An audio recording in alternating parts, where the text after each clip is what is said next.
Traveling Through the Dark by William Stafford. Read by Luke McKinnon.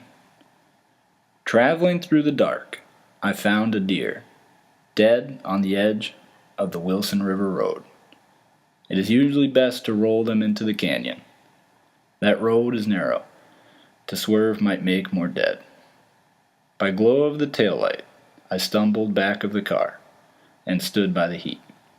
A doe, a recent killing. She had stiffened already, almost cold. I dragged her off. She was large in the belly. My fingers touching her side brought me the reason. Her side was warm. Her fawn lay there waiting, alive, still, never to be born. Beside that mountain road, I hesitated. The car aimed ahead its lowered parking lights. Under the hood purred the steady engine. I stood in the glare of the warm exhaust turning red. Around our group, I could hear the wilderness listen. I thought hard for us all, my only swerving, then pushed her over the edge into the river. Stafford's haunting poem is deceptively simple. Written in the first person, Stafford brings the reader into the mind of the narrator, the person who is traveling through the darkness, but not so fast. Who is traveling through the dark? Is it a person? With their car? Do the car lights suggest that the dark was simply the nighttime? Or is there more to the dark than that? Wasn't the deer also out, probably traveling before her death? And the river, a moving body of water, which opens up another possibility?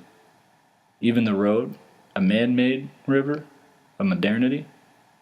And then what of the dark? Couldn't Stafford be suggesting much more than a nocturnal atmosphere? Maybe the dark is time, or life.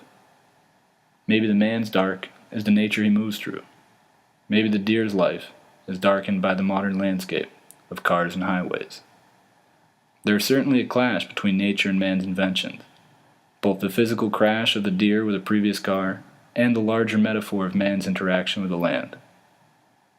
I would suggest that all of these questions Stafford raises, with his 18 simple lines of poetry, which have no rhyme or flowery language, could be a dark thing itself. Maybe we as readers move through the dark. We must swerve between the poet's words and our own ideas.